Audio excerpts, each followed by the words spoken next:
Before I share with you some what I do knows, I want to talk with you about what I don't know. Now, I have two older brothers. One was in high school in the early 1970s, and this was a time when a high school GED got you a job, and the college degree was exemplary. My other brother, Pat, was in high school in the early 80s, and by this time, the GED wasn't enough to guarantee employment. You needed a college degree. And if you got one, you had a pretty good chance of getting the kind of job that you wanted after you graduated. Now me, I graduated high school in 1988, got my college degree in 1993. And that college degree in 93 did not mean as much. It was not a ticket, it was not a voucher, it was not a free pass go to anything. So I asked the question, what does your college degree mean? It means you got an education.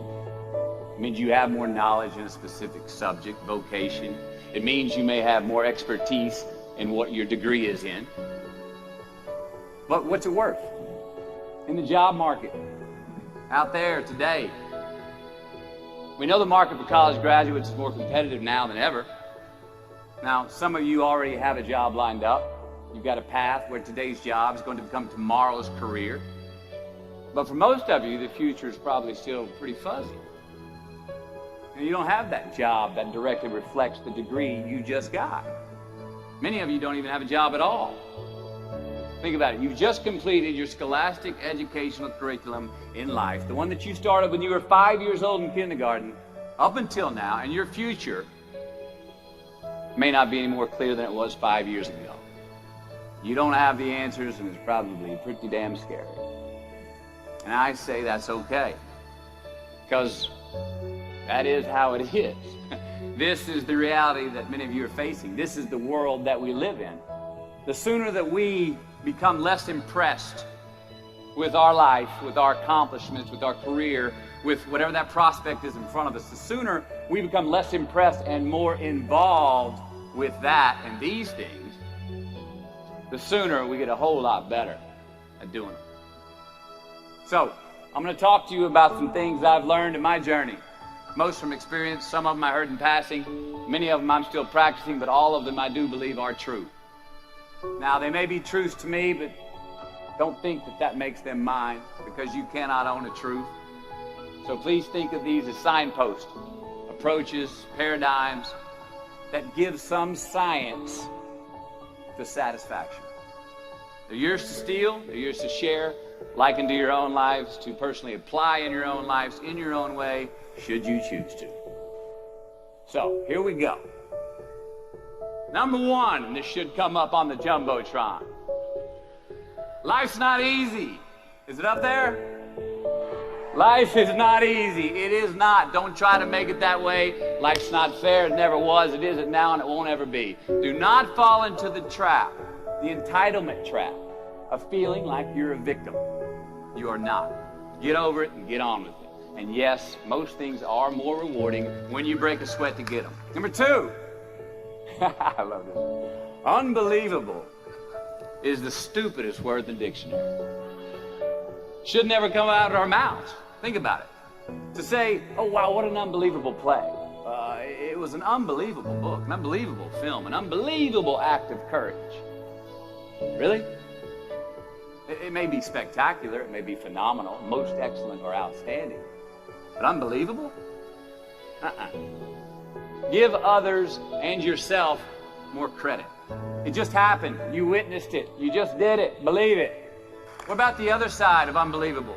You know, that side when we humans underperform or act out of our best character. For instance, man flies a suicide jet into the World Trade Center.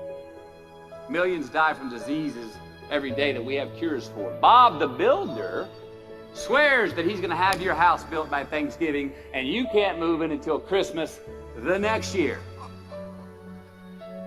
Our best friends lie to us, and we lie to ourselves all the time. Unbelievable? I don't think so. Again, it just happens, and it happens every day. Nothing that we Homo sapien earthlings do is unbelievable. And if there's one thing you can depend on people being, it's people. So we shouldn't be surprised. We, us, are the trickiest mammals walking the planet. I'm not worried about the monkeys. I'm worried about you and me. Happiness is an emotional response to an outcome. If I win, I will be happy. If I don't, I won't. It's an if-then, cause and effect, quid pro quo standard that we cannot sustain because we immediately raise it every time we attain it. You see, happiness demands a certain outcome. It is result reliant. And I say if happiness is what you're after, then you're going to be let down frequently and you're going to be unhappy much of your time. Joy, though. Joy is a different thing. It's something else. Joy is not a choice.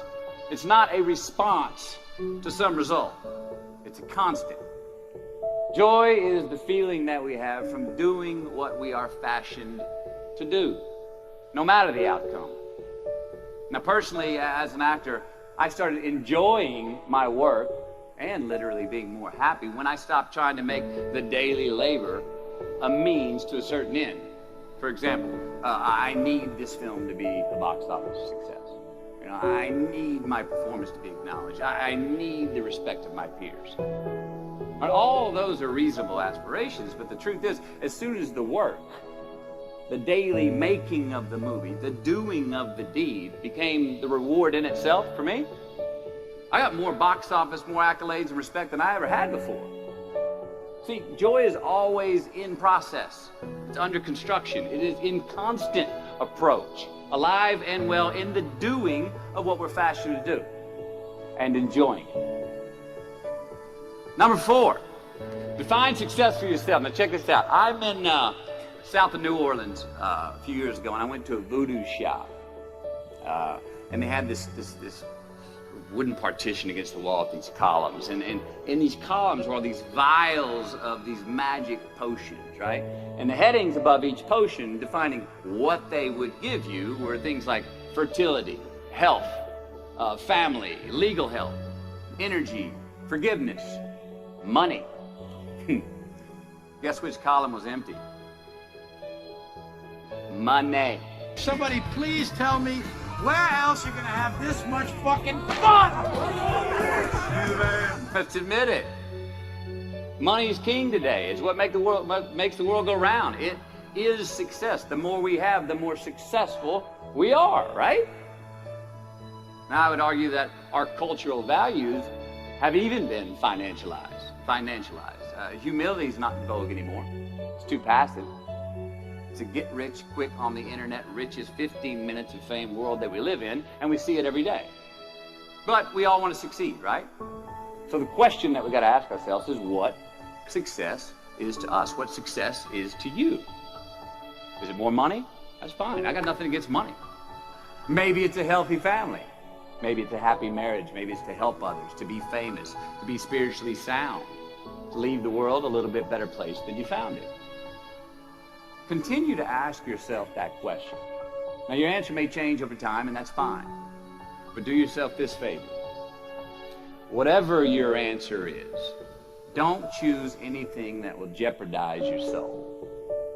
Prioritize who you are, who you want to be, and don't spend time with anything that antagonizes your character. Don't drink the Kool-Aid, man. It tastes sweet, but you will get cavities tomorrow, all right? Life is not a popularity contest. Be brave, take the hill, but first answer that question, what's my hill? So, me, how do I define success? For me, myself. Well, for me, it's a measurement of 5 things. We got fatherhood. We got being a good husband.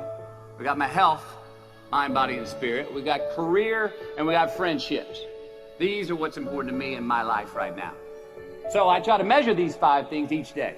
I check in with them. I like to see whether or not I'm in the debit section or the credit section with each one. Am I in the red or am I in the black? You follow? For instance, sometimes say my career's rolling. All right, it's way up here in the black, but I see how my relationship with my wife maybe could use a little bit more of my attention. I got to pick up the slack on being a better husband.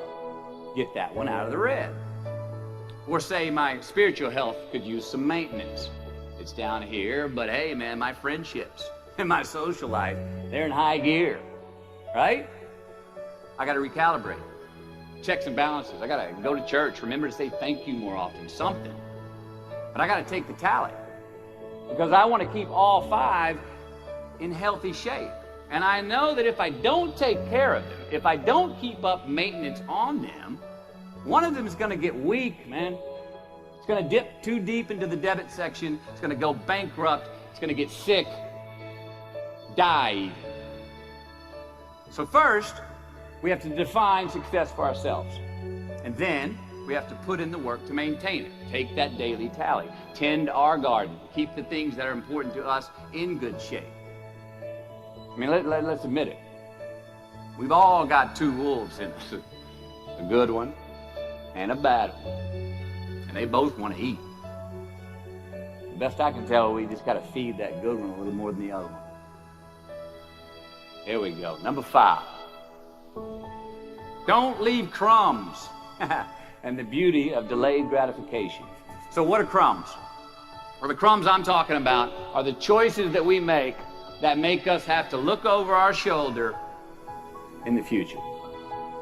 You didn't pay that guy back the money that you owed him, and tonight you just saw him 3 rows behind you. Shit. You slept around on your spouse, and you just found out that tomorrow she and the lady you're having an affair with are going to be at the same PTA meeting. Shit again. You drank too much last night. You're too hungover to drive your son to his 8 a.m. Saturday morning baseball practice. These are the crumbs. They come in the form of regret, guilt, and remorse. You leave crumbs today, they will cause you more stress tomorrow, and they disallow you from creating a customized future in which you do not have to look over your shoulder. So let's flip the script. Instead of creating outcomes that take from us, let's create more outcomes that pay us back, fill us up, keep your fire lit, turn you on for the most amount of time in your future. These are the choices I'm talking about. And this is the beauty of delayed gratification.